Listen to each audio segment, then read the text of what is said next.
Assalamu alaikum wa rahmatullahi wa barakatuh. Arkadaşlar bugün Abdülhakim Hakan bilen hem guvahlık hem sohbet edip almışız. Assalamu alaikum. Ve aleykümselam ve rahmetullahi ve berekatuhu. Amerika hükümetininki Şarkı Türkistanlık şu Uygurlarını qoğdap kılış, Xitaylarınki bu katliamını toxtuşı, toxuluk bir kanun çıkardı. Bunun karta Xitaylarınki orunda turanmay kılıvatkallıkını şu yerdeki Uygur ölüm alı olsun, puralı olsun, saq qalğan yana Xitay hükümetiga bir kadar yakın bolğan kişilerin guvahlık bergizip mecburi halatda Amerikaga qarşı ekenligini ifadalap atır. Siz bunun karta köz qarşısınızda söylep beremsiz? Bununla karta mening köz qarashim Allah bizga musulmonlarga qaysi şekilde yordam qilishni Allah o'zi belgilaydi. İmansızlar orqali yordam qilamdi. İmoni bilan mu'minlar orqali yordam qilamdi. Allah o'zi shunday yordam qiladi. Endi buningda nurg'un qarindoshlarimiz o musulmonga kafir yordam qilmaydi deydigan ko'z qarashli odamlarga nisbatan mening ko'z qarashim boshqacha. Chunki payg'ambar sallallohu alayhi vasallamga Abu Talibdek özünün tağısı bolsunmu imansızdı. O yordam qilgan. Tayyip'e berib, Tayyip'ten kelişlik şu yerdimi bir mut'in deydigan bir müşrik peygamberimizge sahip bulup Mekke'ye kirgen. Demek mu'minlarga, musulmonlarga Allah yordam qilsa kelsa, kafirlarga ham yordam qiladi. Endi bu Amerikaniki bizga yordam qilishi bu Allohning bir bizga bergan ne'mati deb qarayman men buncha. Hozir mana Amerikaniki Avam palatada ovoz qo'yib mutlaq yuqori ovoz bilan kuchga ega bo'lgan Uyg'ur kishilik huquq qonunini tasdiqlangan, tasdiqlagandan keyin Xitoy zodi o'ltiramay qoldi. Demak, Xitoyning o'ltiramay qoldi degan gap Xitoyning jarohatiga tuz chashdi degan gap bu. Xitoyning jarohatiga tuz chashqanligining o'zi bizga nisbatan nəhayət bir xoşalınarlıq bir iş, bir utuqluq deb qaraymiz buni. Allah'ın rahmetide bizge Allah yardım qilsa kelsa her tarafdan yardım qiladi. Ama bir iş var ki biz bir pas paldı turib qoldik. Xoyim shu guvohlik berish jihatlarida bo'lsin, yoki bo'lmasa bir faoliyatlarda bo'lsin. Mush necha kundan oldidagi, mush 2 kundan oldidagi faoliyatmi? Tunay faoliyatmi ya bu? Faoliyatmi? Nəhayət adamning ozligi, mening salomatligim yar bermaslik sebepler men berib barammadım. Ama o yer adamning ozligini anglab nəhayət içim serildi endi. Yani bizning o'zimizning mushunda pas holat tursak, bu qanda bir ish qilamiz. Nurg'un adam biz jihad qilib, qo'limiz qurol olib Xitoyni qo'g'ilsak bo'ladi deydi. Ammo uning o'lim bilan ölüm tehdidi var iş. Ama hiç kandak bir tehdidi yok işe yagimi aktif halda qarindoshlarımızın baramayotganligi nəhayət içinishlik bir ahvol deb qarayman. Siz bizdenki Turpanlık qarindoshlar yig'ilishininki aqsaqli ham Yurtlar birligininki bir a'zosi bo'lish sifatingizdan shu Turpanlık qarindoshlarimiz bor. Butun Sharqiy Turkistonlik qarindoshlarimizga shu Xitoyninki zulmga qarshi turish qonunini to'g'riliq bizga yordam bergan Amerika hukumatiga qarata, ya'ni biz qanday shu qonunninki texnik kuchli bo'lishiga nisbatan biz qanday qilishimiz kerak, qarindoshlarning qanday tavsiyalarimiz bor? Bununla nisbatan qarindoshlarımızning bir ijobiy ko'z qarashli bo'lib buningga hammasi birdek bir qo'llab bu ishni destek bo'lib oldimizda hali bir ikki tasdiqni o'tadigan yaba deb anglayapmiz. Bu yerdan tezroq bir o'tib mana Shangangniki allaqachon o'tib bo'ldi. Bizning keyin boshlagan, biz burun boshlagan bilan hozir yarim yo'lda turyapmiz.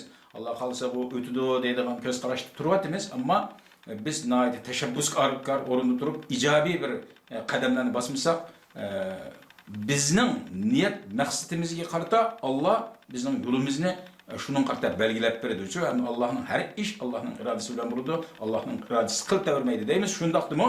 Allah bizning tirishchanligimizga qarta bizning taqdirimizni belgilab beradi deydigan ko'z qarashlar bor. Shuning uchun bizning Turpan topimizdagi qarindoshlarimizni men tavsiya qilyapman. Shundaqdimi hin tavsiya qilamanki, hamma ishda aktiv tashabbuskor o'rinda turadi. Çünkü bizning niyat maqsadlarimiz nəhayət yüksek. Çünkü shunchalar bir cho'ng vatanimizni qo'limizga olamiz deydigan bir irodamiz var. Çünkü biz irodamizga beqib shu vatanni olmay turib biz hech qachon, hech zaman bir xotirjam turmushga ega bo'lolmaymiz. Bu hamma qarindoshlarimizning kallasidan aniq bo'lish kerak. Chunki Xitoy bizga muncha yil bo'ldi zulm qilyapti deydi. Davatimiz og'zimizda, ammo men shu zulmning ichida, yana Xitoyning turmusining ichida bir qancha oila yillar yetib qolmadim-ku. Oila yetdim, shuma shu oila yetish jarayonidami men shu yerda o'ltirib, turmada o'ltirib, ya Allah, agar shu zulmni, ya Allah meni bir azob qilmishdan chiqarib olsang, agar chiqarib o'tishni iroda qilmay, mishal uzunroq yetib qilishni iroda qilib qolsang, Allah mening iymonim bor chog'da akassan degan duolarimni qilgan. Chunki u yerdagi zulmni tasavvur qila olmaydi. Sirtdagi odamlar bu tasavvur qila olmaydi. U ayrim bir dunyo. Teshidagi ayrim bir dunyo. Teshiga kirib boqmagan, uni ichiga kirib boqmagan teshidagi odamlar uni tasavvur qila olmaydi. Bak, yeg'ir bir ish bu. Yani şuna qarindoshlarimizga, balalarimizga shuni tavsiya qilamizki, bu Xitoy qarshi faoliyatlarda nihoyat tashabbuskor o'rinda ham bir harakatchan bo'lishni tavsiya qilaman. Men Turpanning Lükçün yesideymiz, Picham nayesiga va Lükçün yesida tug'ilib o'sib cho'ng bo'lgan. Ismim Ablekim Ables. Diyaga 2013da yurtdan ayrilib, Saudiyaga kelib, Saudiyada bir mezgil turib, 2016dan boshlab bu İstanbulda yashayapman inshaalloh. Biz ham 2013 chiqib ketgan yoqi 2014, 2015 toki 2016largacha xabar olib turardik. 2016ning oxirida 2017 kashkilni yoqi bir qancha qatim xabar olgan bo'ldik tuqqanlardan. Ammo uningdan keyin hozirgacha bevosita xabar olamadik, ammo vositalik kampga akir ketibdi degan xabarlarni bizning oiladan akam, ikki akam bor. İki akamning ikki kelinachimiz, onundan keyin ularning bolalari, nevaralarichilik uyda yo'qligi, bir inim bordi. Bu inim İsimlerini dediniz. Çoğun akamның ismi Ali Abdes, onundan kiçigining ismi Muhammed Abdes, meningdan kiçik bir inim var Abdurrahman Abdes. Biz 4 o'g'ildik. Çoğun akam Ali Abdesni 2017'de akir ketib 3 yil yelkasida degan xabarni oldik. 72 yaşındaydı şu vaqtda. Hozir 74 yaş bo'ldi mana. Ama bu yil 7 ayda turmadan 3 yillik muddatni to'shqizib chiqib kampaga ketibdi deb oldik. Ammo uy kamida hozirgacha. Yani olgan xabarlarimizdan qaraganda, septni olgan xabarlardan qaraganda. Undan kichik akalarim akam nima shu kampaga kirib ketdi degan shu vaqtning o'zida bir mechitda imomda shu mechitni chaqirib imom nima akir ketdi deb shu gapni qildi. Uning chiqqan chiqmaganini o'qimadik. U oiladimi 4 odam akir ketgan, ularning hech qaysini xabarini olmadik hozirgacha chiqmadi degan xabar yo'q. İnimni şu bir böhtan bilan 13 yil kesibdi. İnimning 3 balasi vardı. Birisini kampaga, ikkisini turmaga ketdi degan xabarni oldik. İsimleri için. Dilshad Abdurrahman, Dilmurat Abdurrahman deb ikki o'g'ildi. Rizvangulda bir qiz vardı. Rizvangulni kampaga ketdi deb oldik, ammo ikki o'g'ilni birisini 9 yil, birisini 6 yil kesibdi. O telefondan bir salam qilishgan bir ovoz chiqib qolibdi demdi. Ya shunda bir domitika chiqib qolibdi demdi. Shunda bir gap bilan kesib o'tibdi deb anladik. Ammo ularning chiqqan chiqmagan hozirgacha hech qanday bir xabarini olamadik. O kelinimizni uning kampaga ketdi, o'ylar hozir taqoq deb anladik. Ammo navrining nima ekanligini bilmaymiz. O xabarimiz yo'q.